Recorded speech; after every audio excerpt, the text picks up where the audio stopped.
Hi all welcome back to my channel. కాకరకాయ ఎవరికి ఇష్టం ఉంటుంది చెప్పండి. బట్ ఇలా ఒకసారి చేయండి, ఇంట్లో అందరూ చాలా ఇష్టపడి తింటారు, మళ్ళీ మళ్ళీ కావాలంటారు. ట్రస్ట్ మీ, అంత టేస్టీగా ఉంటుంది.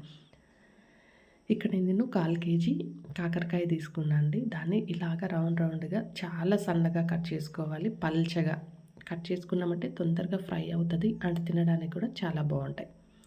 వాటిని ఆయిల్ తీసుకొని దాంట్లో మంచిగా ఫ్రై చేసుకోండి. ఇలా ఫ్రై చేసుకునేటప్పుడే నేను అర్థం తినేస్తాను. అంత టేస్టీగా ఉంటాయి, చాలా బాగుంటాయి. మీరు ఒకసారి ట్రై చేయండి. ఇంత పలచగా కట్ చేసుకొని ఇలా రౌండ్గా వేచుకునేటప్పుడు తినండి. అసలు చాలా అంటే చాలా టేస్టీగా ఉంటాయి. ఇలాగ మంచిగా ఫ్రై చేసుకున్నాక నేను ఇప్పుడైతే ఈ ముక్కల్ని పక్కన పెట్టేసుకున్నా. తర్వాత అదే ప్యాన్లో కొద్దిగా ఆయిల్ వేసి ఆవాలు వేసుకుంటున్నా. ఆవాలు చిటపట అయ్యాక కరివేపాకు వేసుకుంటున్నా. కరివేపాకు కూడా మంచిగా చిటపటలాడాక దంచి పెట్టుకున్న వెల్లుల్లి, ఇక్కడ 5 నుంచి ఒక 6 వెల్లుల్లి తీసుకున్నాను.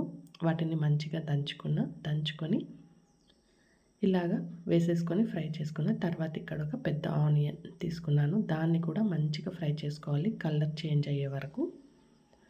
తర్వాత మనం ముందుగా ఫ్రై చేసి పెట్టుకున్న కాకరకాయ ముక్కలేసి ఒకసారి ఆనియన్తో పాటు ఫ్రై చేసుకొని దీంట్లోకి ఇప్పుడు సన్నగా కట్ చేసుకున్న ఒక పెద్ద టమాటో ముక్కల్ని వేసేసుకొని ఈ టమాటో ముక్కలన్నిటినీ ఒకసారి కలుపుకొని టమాటో ముక్కలు మగ్గేదానికి ఇక్కడ నేను ఒక స్పూను ఉప్పు వేసేసుకుంటున్నా, రుచికి తగబడంత. ప్లేట్ మూత పెట్టి ఒక 2 నుంచి 3 నిమిషాలు వదిలేసామంటే మనకి టమాటో ముక్కలు అనేవి మంచిగా మగ్గిపోతాయి. తర్వాత ప్లేట్ తీసి ఇప్పుడు నేను కావాల్సిన పొడులు వేసుకుంటున్నా. పసుపు, కారం 1.5 స్పూను, ధనియాల పొడి 1.5 స్పూన్ వేసేసుకొని ఈ పొళ్ళన్నీ మంచిగా ముక్కలకి పట్టేటట్లు కలిపేసుకొని అండ్ ఇవి మంచిగా ఇలాగే ఫ్రై అవ్వాలి. పొళ్ళు కూడా మంచిగా ఫ్రై అయ్యంటే మనకు మంచి టేస్ట్ వస్తుంది.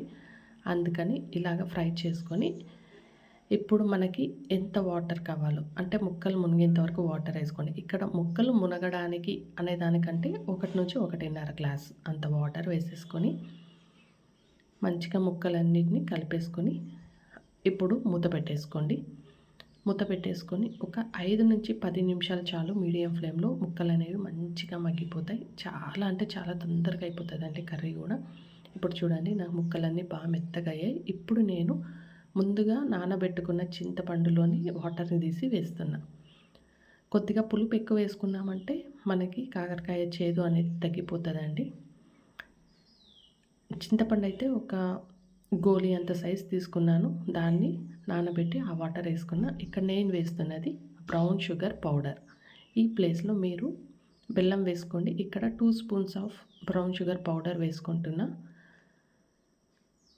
వేసేసుకున్న తర్వాత మంచిగా ఆ బ్రౌన్ షుగర్ కూడా ముక్కలకి పట్టిన తర్వాత ఫైనల్గా వేరుశెనగ గింజల పొడి వేసుకుంటున్నా. వేరుశెనగ గింజల్ని ముందుగా ఫ్రై చేసి పెట్టుకొని పొడి చేసుకున్నాను మిక్సీలో వేసి.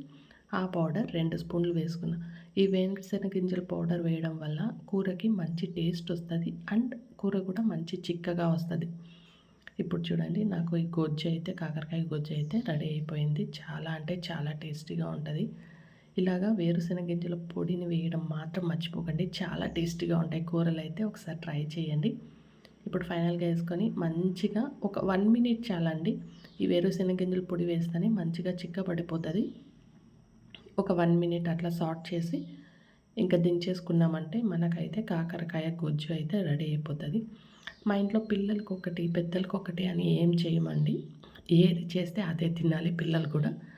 అందుకని ఒక్కసారి ఇలా ట్రై చేసి చూడండి, చాలా అంటే చాలా టేస్టీగా ఉంటుంది. ఇలాంటి సింపుల్ రెసిపీస్ కోసం నా ఛానల్ని అయితే సబ్స్క్రైబ్ చేసుకోండి. అండ్ తప్పకుండా ఈ కర్రీ అయితే ట్రై చేయండి ఇంట్లో, చాలా టేస్టీగా ఉంటుంది. And thank you for watching అండి. Thank you so much.